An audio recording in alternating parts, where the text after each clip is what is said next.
of construction. To realize the opening of this new below-grade pedestrian connection between the National Institutes of Health and Walter Reed Medical Center here in Bethesda. These are two of the largest employers in Montgomery County. There's also a new set of elevators connecting to the Metro mezzanine here, which really help provide additional egress capacity under emergency conditions and are a great improvement to the Metro system. This was a huge undertaking involving federal, state, and local partners with a lot of work over a lot of time, lots of engagement by many people to realize the project you see here today. I want to acknowledge representatives of many of our elected official staff offices. Ken Reichert from Senator Cardin's office is here today. Nikki Garcia from Congressman Sarbanes' office. Kathleen O'Connor from Congressman Raskin's office. And especially Joan Kleiman from Senator Van Hollen's office, who I understand this is her last day with your team. And I know she worked closely with people at the district's office and before all time to help bringing Montgomery County issues to the Senator's attention, which I know he always appreciates as well. I also want to thank our state delegation members who, due to the scheduling in Annapolis, are unable to make it today, but Delegate Corman, Carr, and Solomon share their best wishes, and they wish they could be with us today, but important business in Annapolis is keeping them from attending. Just to recap, this project took quite a long time to complete, and it's not because the work went too slow. This is a very complex undertaking. Below this is rock, so we had to blast 100 feet down below the surface that we're sitting on today through rock to make the connection to the Metro mezzanine. And there were very significant modifications to the Metro station, including new stairs from the mezzanine to the platform and connections into the fare gate area that if you have the opportunity after this to go take a look at that work, I think you'll find that you can't tell where the new starts and the old ends, and that's very important to preserve the design integrity of the Metro system and have it have a consistent look and feel regardless of when facilities were added to that. In addition to the pedestrian underpass here, which is really an important safety enhancement that allows the connection between these two large federal campuses without people needing to cross busy Rockville Pike at this signalized intersection, you'll note that you still can. We always want to maintain a safe pedestrian crossing at the street level. But if you prefer to use the underpass, it's available to you. And again, after the event, I encourage you to go take a look at that new facility, the 4 new elevators, the 2 new stairs, the bike runnels and the staircases that allow you to bring a bike up and down the stairs easily, and really make a seamless connection between these 2 facilities. There are also a series of roadway improvements that were made in cooperation with the Maryland Department of Transportation, State Highway Administration, sidewalk reconstruction, repaving, intersection changes down the road here at the Woodmont Avenue intersection to make that intersection a safer place for pedestrians as well. This project was supported with federal funding drawn largely from the Department of Defense related to the base closing and realignment commission activities. The county managed the design and construction. There was a design build contract with Clark Construction Company who worked tirelessly to get this project done and worked closely with WMATA to integrate this facility into their existing Metro station. The pedestrian underpass that was constructed here is dedicated to Phil Alperson, and you'll hear from members of his family later today. Phil Alperson worked in the then Congressman Van Hollen's office earlier and then joined Montgomery County to really lead the coordination of this project and to make sure all the grant requirements were met, and we really appreciated his service to the county and these institutions in making this project a reality. We have many speakers today, so I won't go on and on because I think people have things they want to say and contribute to the conversation. The first person I'd like to introduce is the Naval Commanding Officer here at Naval Support Activity Bethesda, Captain Scott Schweitzer.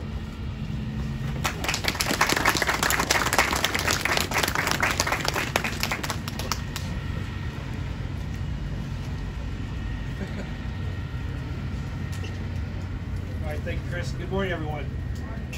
It's good to be here with so many of the organizations that made the Maryland 355 crossing project come to fruition. The project is an essential step in creating a safe environment for our staff, patients, visitors, and the uniformed service university students. Under normal conditions, more than 1.5 million people cross this crosswalk every year. Those who use it probably know, or at least suspect, that it's one of the busiest crossings in all the state of Maryland. What they probably don't know, however, is that it adds up to a wait time of more than 6.5 years in a 365-day period. And a single employee can spend up to 17 hours waiting at that crosswalk each and every year. It's a lot of wasted productivity. More important than time saved, though, this new path to reach our gate eliminates a lot of traffic and safety concerns, providing us with a better and safer commute. I used to joke looking out here that it looked like a game of Frogger. Some of you older people know that crossing. This moment's an opportunity to reflect on the hard work it took to reach this point and to recognize those who pushed hard over the last decade to bring the project from a mere concept to this brand new plaza that you see. On behalf of those who will benefit, we want to thank former Senator Barbara Mikulski, a powerful champion of the United States Congress, for the funding of this project. We also want to thank current Senator and former 8th District Representative Chris Van Hollen, sir, for his support. Two key players from Montgomery County deserve special recognition as well. The late Phil Alperson, who was instrumental in the success of the Montgomery County Brac Integration Committee, and Tim Couples, who was essential in helping define the project's engineering requirements. Our thanks to Phil's family for being here to help celebrate this moment.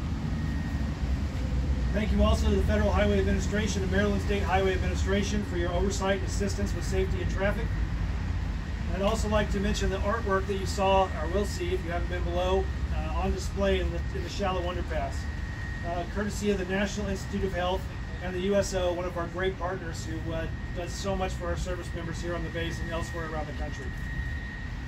In coordination with my staff, they developed the artwork, and it shares important parts of our story, the story of Bethesda and Walter Reed and the United States Uniformed Service University. Finally, we wouldn't be here today without Clark Construction and WMATA. Thank you both for your leadership in coordinating this project, and thanks for working with everyone to create a safe working environment from start to finish. It's been a long, hard road to get this project completed. We're grateful to have a much safer path to access our installation. Thank you very much.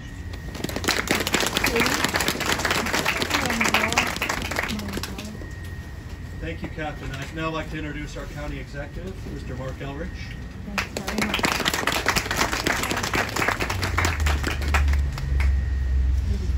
70 degrees only 2 days ago. Weird weather. But it's always a beautiful day when you finally solve a difficult problem that's taken so long to get fixed.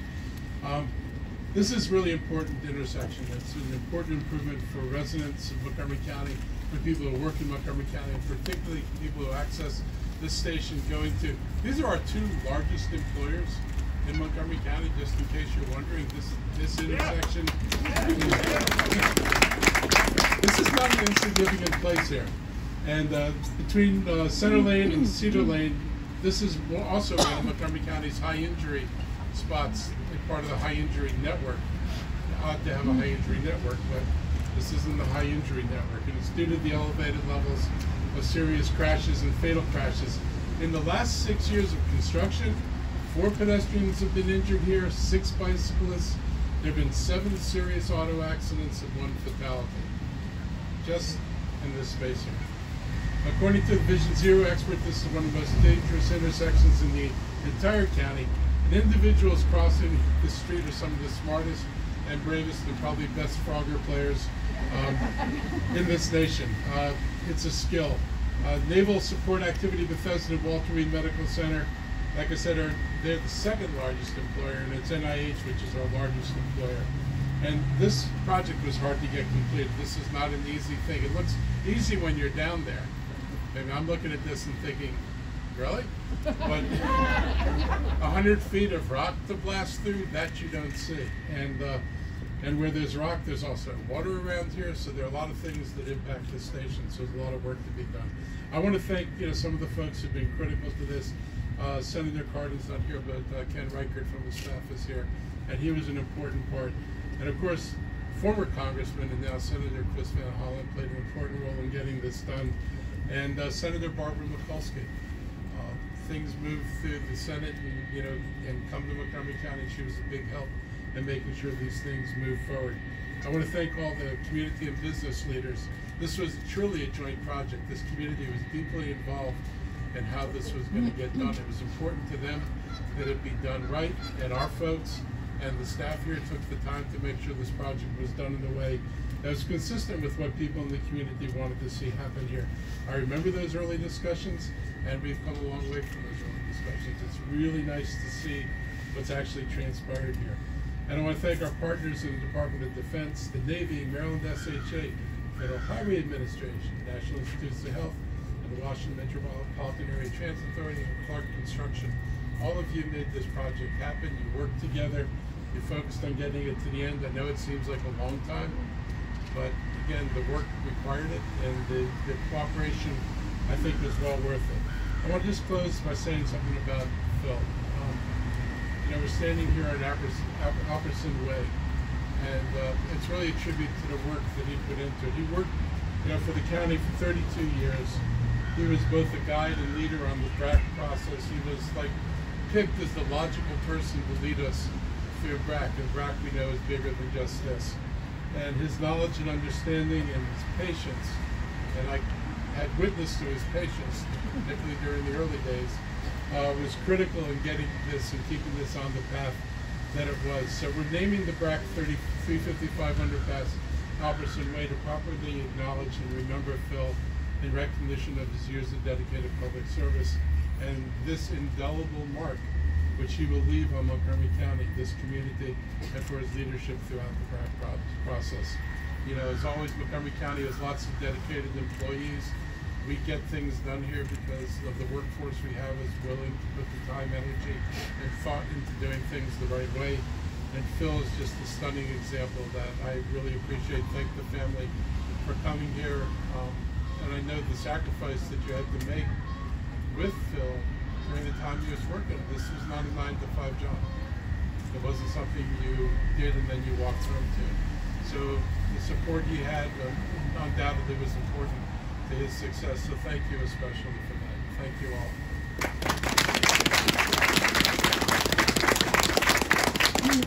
Thank you, County Executive. I'd now like to recognize our other major federal partner and invite NIH Principal Deputy Director Dr. Tara Schwetz to come and give us a little bit of information about how this is impactful to the NIH facility.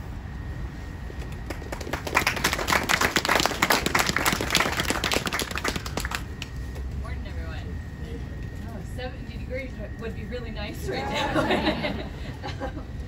So, as indicated, I'm Tara Schwetz. I am the Acting Principal Deputy Director of NIH, and it's a real pleasure to join you all here today as we formally dedicate this tunnel, the product of vision, collaboration, hard work, and even a little artistic flair.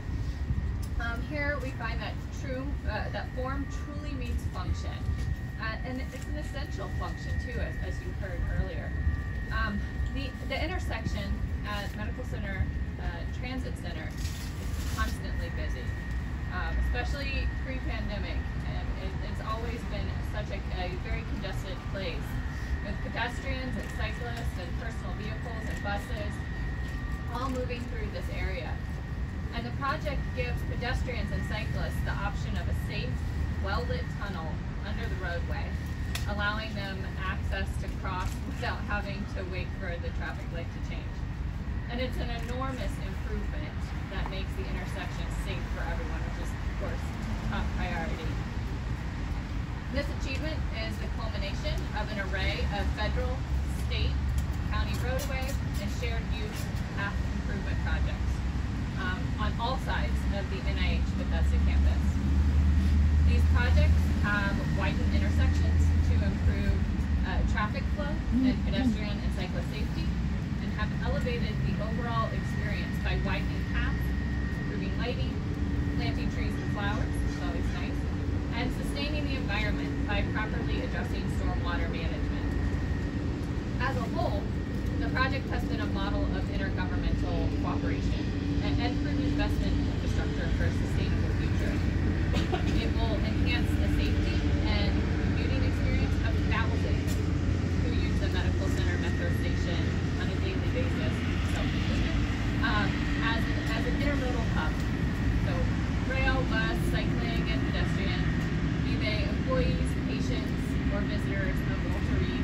department or NIH.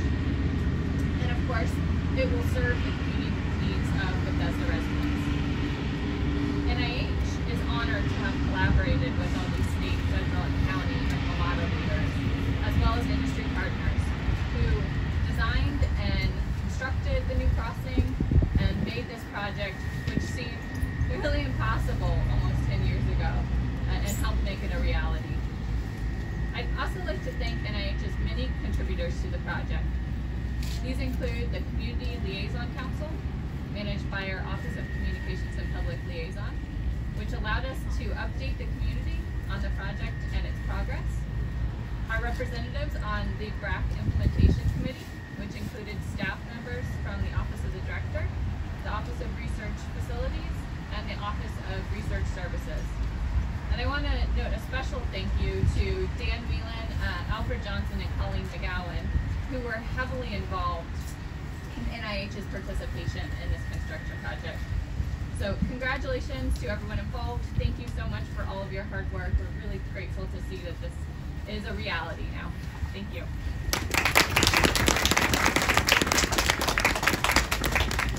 Thank you so much. And our next speaker, United States Senator Chris Van Hollen. Thank you so much, Senator.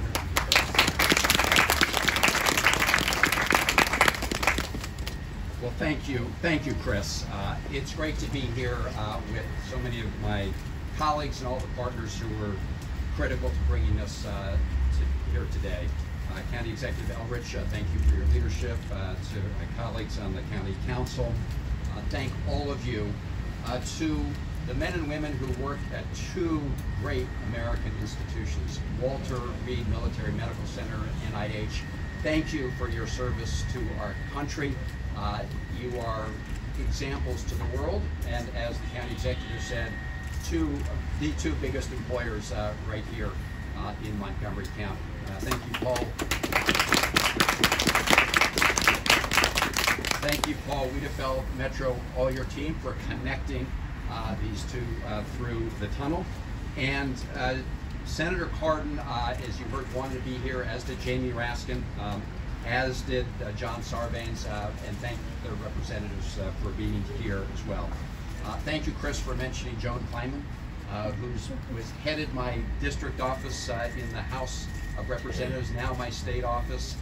As you mentioned, she's retiring now to spend more time with her grandchild, but she was a dear friend of Phil, and she's just done enormous good work for our community. Thank you, Joan.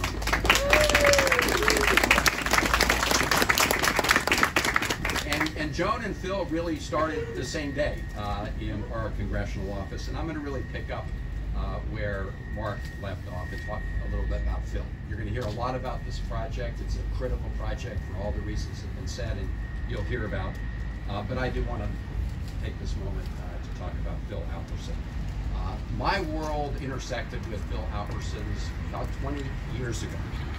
I had just been elected to represent Maryland's 8th congressional district, Montgomery County, and then a little part of Prince George's County. Phil, at the time, was working for a Democratic member of Congress from Mississippi. This is in November 2002 when the election took place. The member of Congress he was working for, Ronnie Schau, lost in that election, and Ronnie Schau's loss was my good fortune because it meant that Phil was looking for a job, and he was looking for a job somewhere in Maryland if possible, and I was looking for somebody who was experienced in navigating Capitol Hill and somebody who knew Maryland. And so it was a great match, and that's how Phil and I first came to meet. I remember Phil Alperson most of all for his overwhelming optimism and sense of public spirit. When I was sworn in back in January 2003, we became good partners and friends. He believed that public service was a virtue and believed in the power of the government, in this case the federal government, to be able to do really good things for the people that we represent. And so as we gather to dedicate this tunnel in his memory, I just want to share a few stories about Phil. His career was guided by an enduring devotion to the service men and women of this country. He had worked for Ronnie Shao from Mississippi. He worked on lots of things involving supporting our military, and Walter Reed was, of course, right at the center of all of that. Phil had also been very involved in passage and critical to the passage of something called TRICARE for Life, which is really important to members of our military. It essentially allows veterans to receive Medicare wraparound coverage. If you talk to folks in the military, they will tell you TRICARE for Life is a promise that was made to them, and Phil Alperson is the one who helped keep that promise. Then, of course, we came to Brac Reorganization. And for those of you who follow the Brac process closely, you know all states are then competing to see who is going to be able to retain and maintain and even grow important military presence in their states and counties. And Phil was part of that process from the beginning. And of course, Walter Reed at that time was in Washington, D.C., but as part of the Brac process, it moved to the site of then the Naval Medical Center. And what that meant was all the people who used to come to Walter Reed would be coming here, and all the people who worked at Walter Reed would be coming here. So a much larger footprint meant more visitors, both military personnel and veterans and family members, as well as more public employees and all the people who cared for them. So more people who needed care and more people providing that care, all converging at this spot here. And so that's when Phil got to work in trying to make sure we had the resources to address that, because we didn't want veterans or military personnel stuck in traffic, nor did we want the people who cared for them to be stuck in traffic. So it was a long and frustrating process, but it was a process that was worth the fight. And whenever we had any doubts about the cause, it would be Phil who said, just remember, this is about Walter Reed, and this is about the men and women in uniform who put their lives on the line for the rest of us. So we got to work. The key was to get the money, because the position that the military took during Brac was that they would only spend money inside the fence, meaning inside the perimeter of, in this case, the Walter Reed National Military Medical Center. They weren't going to spend money outside the fence, even though what was happening inside the fence had a big impact on the community outside the fence in terms of traffic. That was their position. So we had to find a way around it. And we did. And Phil was persistent. Somebody who's not been mentioned today, but who was absolutely key to this, is a former member of Congress, Jack Murtha. Jack Murtha is a former Marine, and he was the chairman of the Defense Appropriations Committee in the House of Representatives. And so we went to Jack and said, we need this in order to address the impact and make sure veterans' families are cared for. Jack was there, and he put the money in the appropriations bill. It was over $80 million. In fact, the total amount was $300 million, but then there was $80 million, which was a huge amount of money. But Jack put it there. He put it there because we pressed him, and Phil was persistent in making sure that money got into the bill. That was the beginning of the story, though, not the end. And I want to thank all the folks in the federal government who finally helped us extract those funds, because of the unusual way that we got this money in, it was really hard to get it out for the program. And that is where Phil's talents really went to work, extracting the funds that had been put in the bill for this purpose, but where we had a hell of a time trying to get them pried loose. And Phil did it, and then of course he moved to Montgomery County, as you heard, to take over the Brac process here, and he just kept at it and made sure that those funds came through. So Phil, and I just want to add the other big dimension to Phil's life here, and I apologize for the extra time, but I do think we need to remember him in his fullness. In another life, Phil Alperson would have been a Broadway star. He could often be found center stage in a community theater production. He was part of a group of Capitol Hill staffers that were part of a group called Hexagon, which put on plays and all sorts of skits, and he was brilliant. He was brilliant at it. There was no talent, musical talent at the top of our office, but Phil and some others did. And from time to time, they would recruit members of Congress to participate in these skits with pretty big audiences. And you'd appear there, and they'd give you these lines that were triple X rated, I'm telling you. But I always had to count on Phil to make sure that he did a little bit of editing to make sure that we were all okay, and he did. So Phil committed to service, always with a smile, committed to humor, committed to spreading joy. That is the Alperson way. That is the Alperson way. And as we dedicate this important project in his name, I hope we'll all remember that as we do our jobs, let's bring a little joy to others. And the greatest source of joy in Phil's life was his family. And so Jane, it's great to see you. You know how much he loved you, and you were the light of his life. And Reva, you're your dad's pride and joy. He's talked about you all the time. And I know how important he was in your life, and I know he's smiling on us all right now. So to Phil Alperson and the Alperson way, thank you all for being here. Thank you to the county for dedicating the tunnel in Phil's name. And let's just all dedicate ourselves to living our lives with public purpose, but a lot of joy, bringing joy to others. So thank you all very much for being here.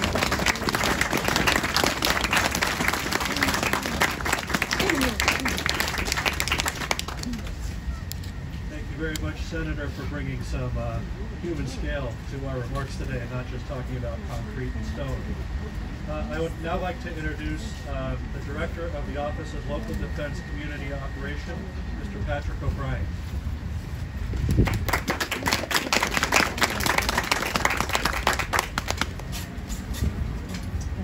Thank you. My office is in the Department of Defense.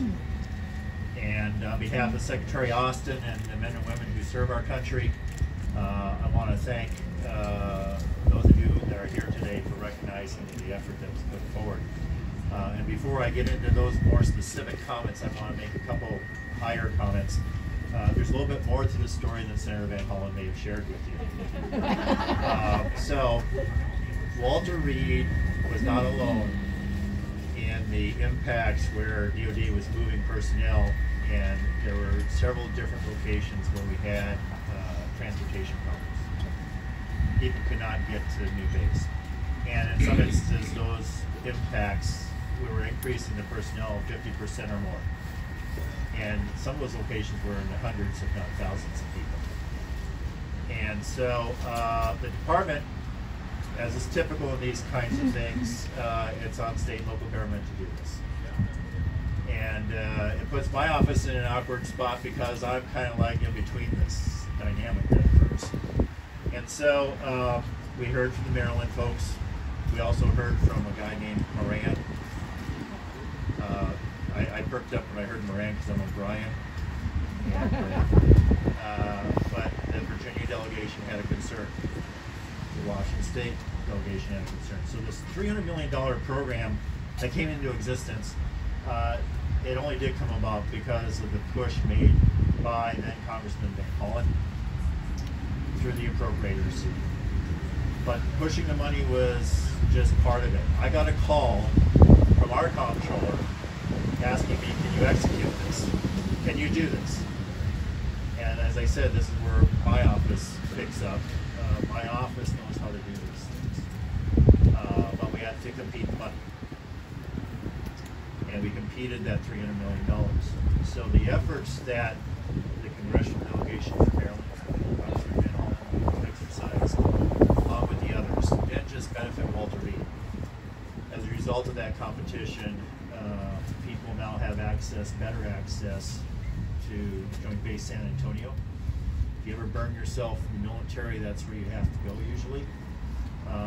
had tremendous growth there. They needed access. Fort Belvoir.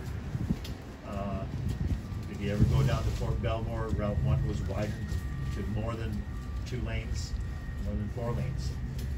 Joint Base Lewis McChord out in Washington State, and again, Army Medical Complex, and here. And I will say this is the most complex of the projects that we funded. So I first want to recognize the partnering that took place here. When this project was selected, my eyebrows went up because I have to carry this out. Okay, the more the partners, the merrier, but the more difficult it can be. Yes, we had the Navy, we had NIH, we had Federal Highway Administration, we also had the Defense Access Roads Program, Montgomery County, and Ramada. And I shook my head when I saw Ramada. Because as a federal agency, you know, I like to have a clear path on how things are going to work. I had no idea how this was going to work. And I have to say it worked well. And before we could touch dirt, we had to have it working well. We had to have an agreement with everybody at hand. So I want to thank the partners who stepped forward. I also want to recognize this project turned out to be $104 million. It's one of 4 that were funded by my office to improve access to this facility. Wounded warriors, their dependents, the uniformed personnel, it's for their benefit that this money came to be. And I wanted to just say, the department has mixed feelings about money going directly to communities. And let me just say, I met Phil after this project was funded, not before.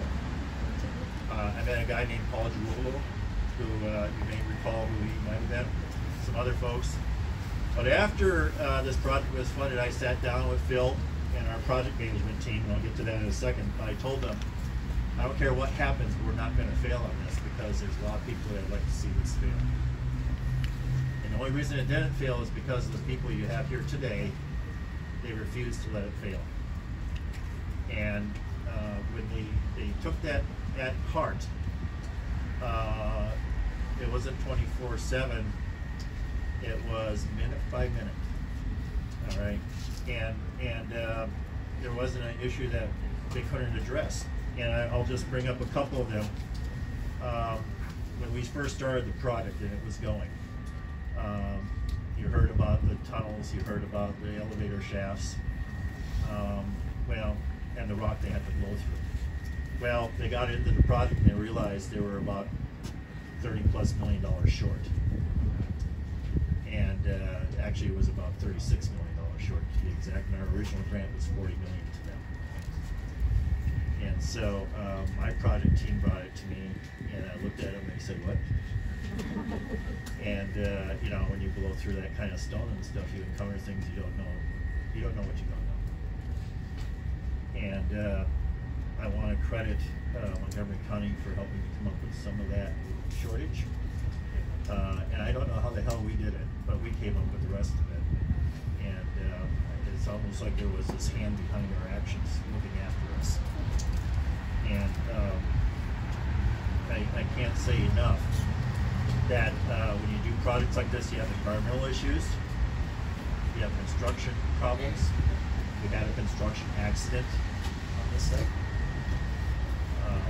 Just the unforeseen. And everybody who participated, thank you. And I'm going to cut my remarks here with the last recognition of 2 people. Phil Alperson.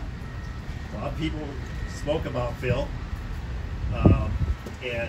You know, as I said, I met Phil and I told him, you're not going to let this fail. He didn't let it fail. And he didn't flinch at that $36 million shortfall. He didn't flinch at the environmental issues that we were finding in the ground, or that the county was finding in the ground. And, you know, all those neighborhood meetings. So, the second person I want to recognize is Jeanette, at the time Musil. Swarovski is now. Jeanette was my project manager. So she brought the shortfall to me. She brought the problems to me. She would attend all those neighborhood meetings. I think she got to know everybody personally at those meetings. That's the way you get these things done. And, you know, we're doing this around the country at a lot of different locations, but this is the most complex.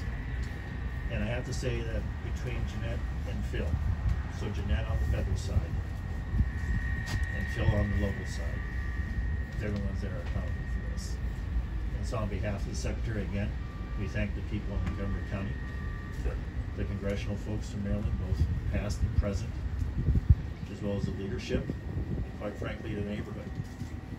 Our installations don't do well without the neighborhood support. So thank you all. Appreciate it.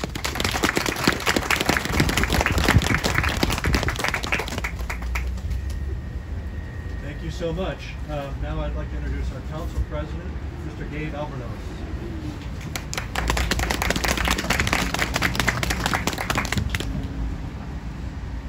Well, good people. Well, in these unsettling and unusually odd times, globally and nationally, it's nice to be able to get together in person to celebrate something so important to all of our residents here in Montgomery County and the employees of these two incredibly important institutions. As was said, I am Gabe Albernos, President of the Montgomery County Council, and on behalf of all of my colleagues, I want to thank our federal and state and local partners for making today possible. I actually live around the corner from here. I live about a quarter of a mile, well, about half a mile from here, and it's pretty cold, so now I'm regretting my decision to walk here. But I can tell you that by extension, this community is incredibly appreciative of this project.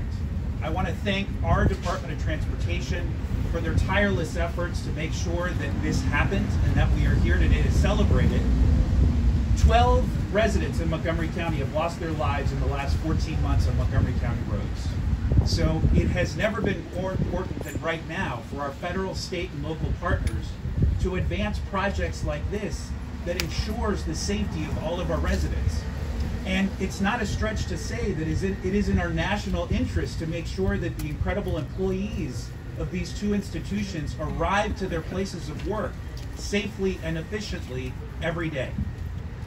It's also important for our national health, because when you think about and process the work that's going on in these two facilities right now, it also has never been more important than right now. And I want to close with this to the Alperson family. My Deputy Chief of Staff is Lillian Cruz, who worked in the Van Hollen office alongside Phil for a number of years. And she shared with me the stories of his wit, his humor, and how dedicated he was to public service. So on behalf of the council, I can't think of a more appropriate person in this world to name this underpass under, and I love Senator Van Hollen's comments about the Alperson Way, which is so appropriate. So thank you so much for your family's commitment. We will do everything that we can to honor Phil's legacy here in our community. So once again, on behalf of all of our residents, thank you so much for this project. I look forward to utilizing this underpass myself many, many times, and so does my family. Thank you so much. Thank you, Council President. We are in our Council District 1, so I'd like to introduce the District Council member, Mr. Andrew Friedson.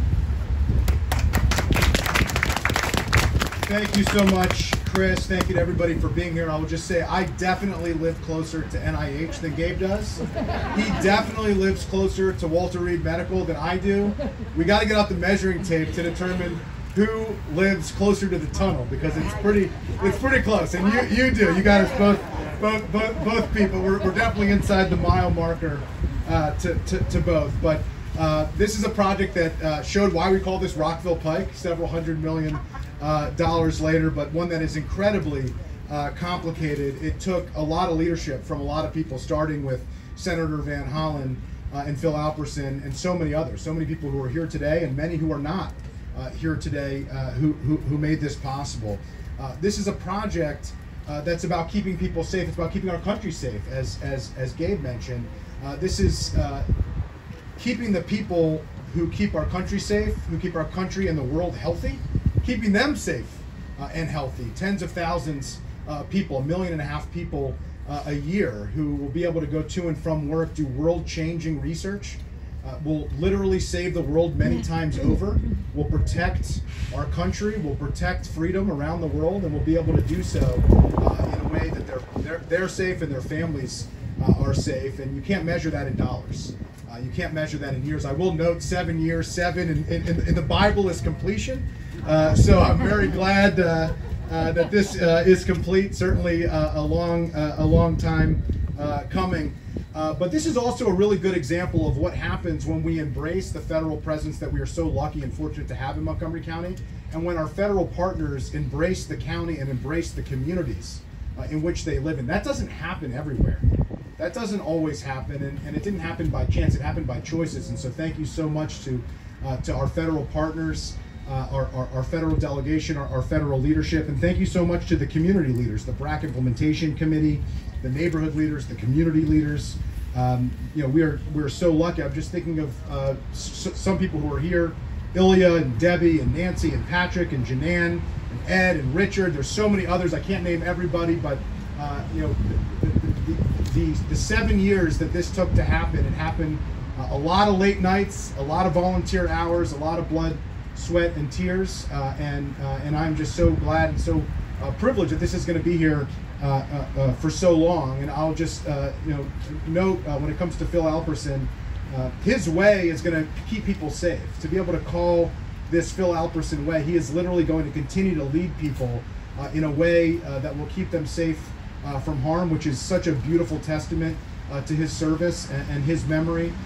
And his way is also the people who are walking through this tunnel, who are dedicating their lives and everything that they do in service to our country, in service to our community, in service to creating a better world in which we live. And for that to be a testament to his memory, it will continue to be a blessing, just how his life was. And thank you for sharing him with us, and we look forward to sharing his memory with millions and millions of people who are going to cross this path, this tunnel, through the rest of time, and the incredible world-changing advancements and life-saving actions that they're going to take in his memory, and thanks to the path that he has helped to lead us. So thank you so much to everybody for being here, and so proud to be a part of this.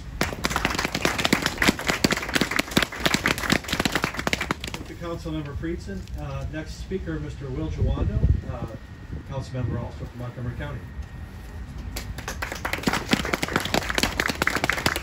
Thank you. I promise I'm the last council member you hear from. There's 9 of us, and we all are happy, and we're representing today.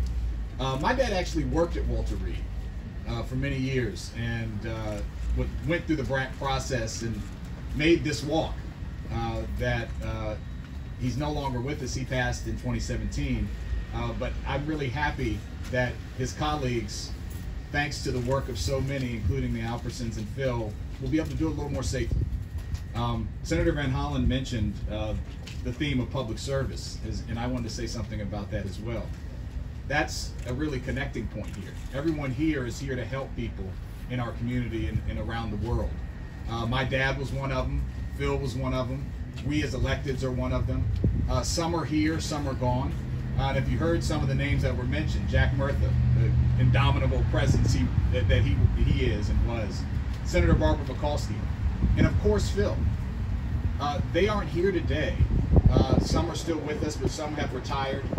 It's really a testament to what public service is. You plant seeds for future generations, and you may not see the benefit, but you know that it will come.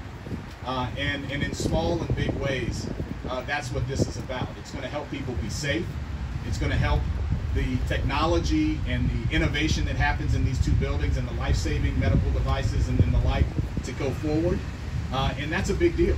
And it's also going to keep our residents and communities safe. It was mentioned that Brac doesn't always go well. You know, those of us that worked on Capitol Hill, and I did attend some hexagons. I worked on Capitol Hill for 10 years. Didn't know Phil. Maybe I laughed at his jokes a couple times. But we stayed away from Brac. Brac, you know, no one wanted to work on Brac because it was so complicated. And I just want to say to the family, we are so proud that we could dedicate this from the county level. And it means a lot. In public service, you don't always. I hope that I can live like Phil and plant some seeds, even if I'm not here to see what happens and it doesn't come to fruition. in my lifetime. And I think hopefully the world will be a better place if we can all keep that in mind. So congratulations. I'm glad people are going to be safe, and thank you all for coming out.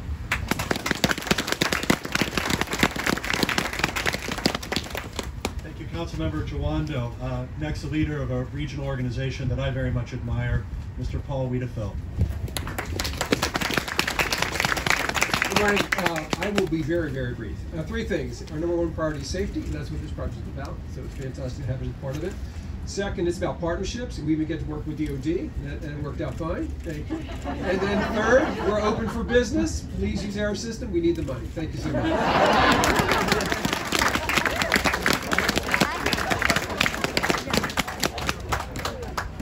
Our next speaker is representing some of the community participation that led to this level of accomplishment. So, Brac Implementation Committee Co-Chair, Ms. Deborah Michaels. Wait for closest to you. Closest. I live the closest. We'll just settle that now. I'm not sure everybody's talking about 7 years, but the Brac Implementation Committee started 15 years ago. It was the basis for what's here today.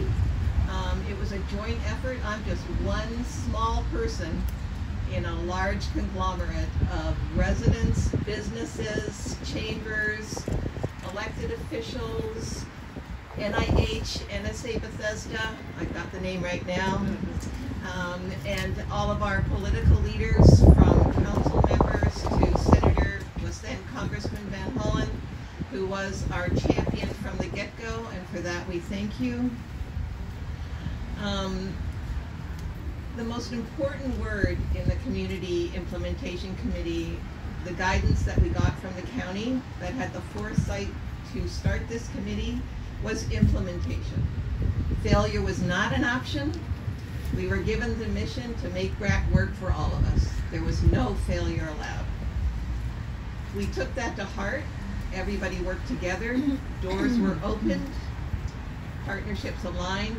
NIH and NSA Bethesda listened to our concerns, worked alongside and with the community to achieve one of the first urban Bracs to receive federal funds for outside the fence, making the Brac installation successful.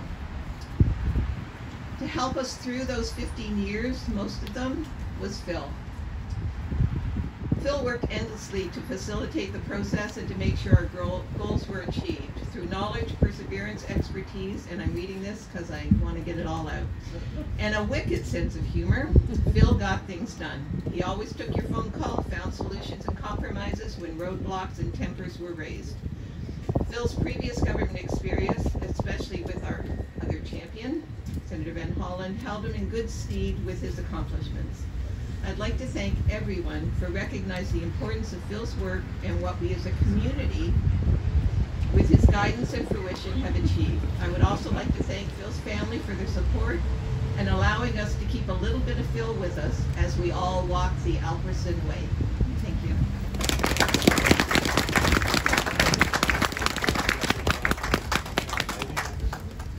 Now, our last speakers are probably our most important speakers. Phil's family, Jane Alperson and his daughter, Reva. So welcome and thank you. Please come up and share your remarks with us.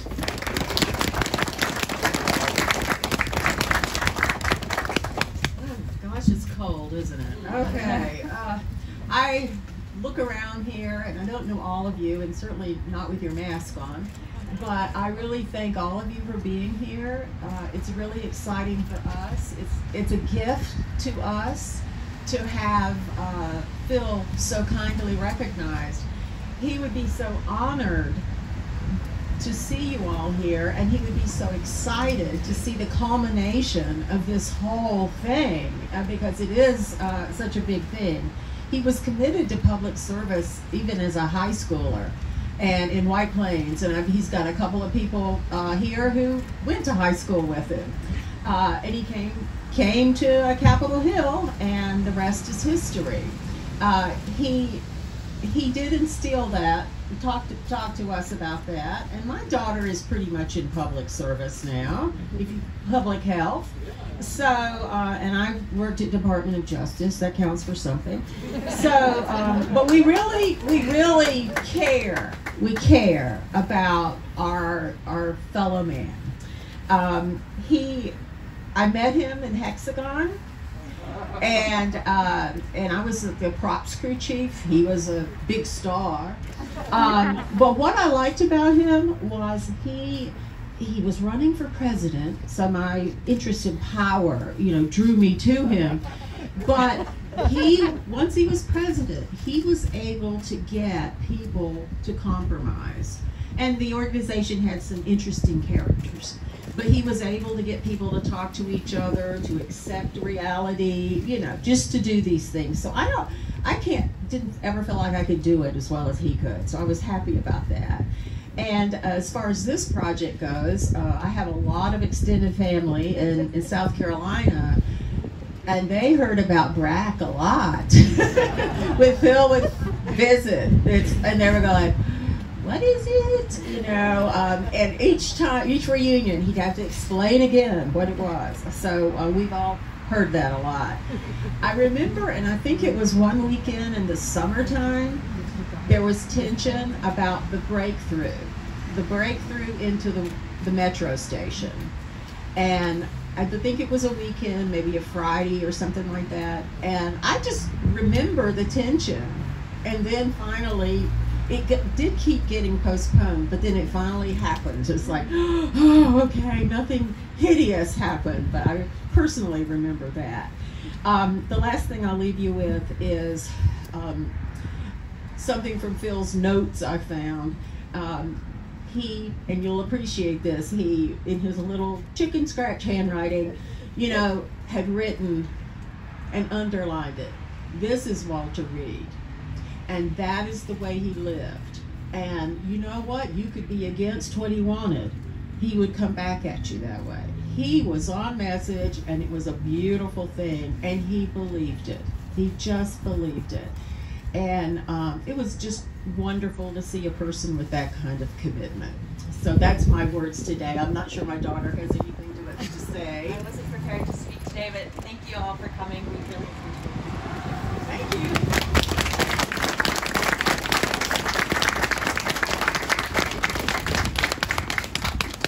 So I didn't know Phil, but I really appreciate all the sentiments people shared today, and it's obvious to me that I missed being able to interact with a really special person who brought this project to completion. I would like to personally thank our hosts at Naval Support Activity Bethesda, National Institutes of Health, and all of the county staff who helped put this event together. But I'd also like to recount just a little personal anecdote. There was a time, it was probably about 4 years ago, where for about 8 weeks I was responsible for the oversight of this project directly.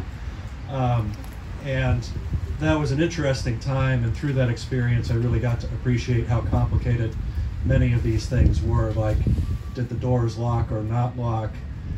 More recently, this didn't happen that time, but does the caller ID give the right location and phone number, or does it say it's the auto warranty service center trying to reach you, getting those things ironed out.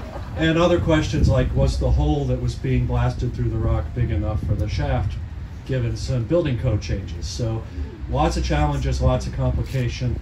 This project was never a certainty. I'd like to personally thank our transportation engineering director, Tim Couples, who was instrumental in getting this project to fit within the budget in the early days and to get this underway.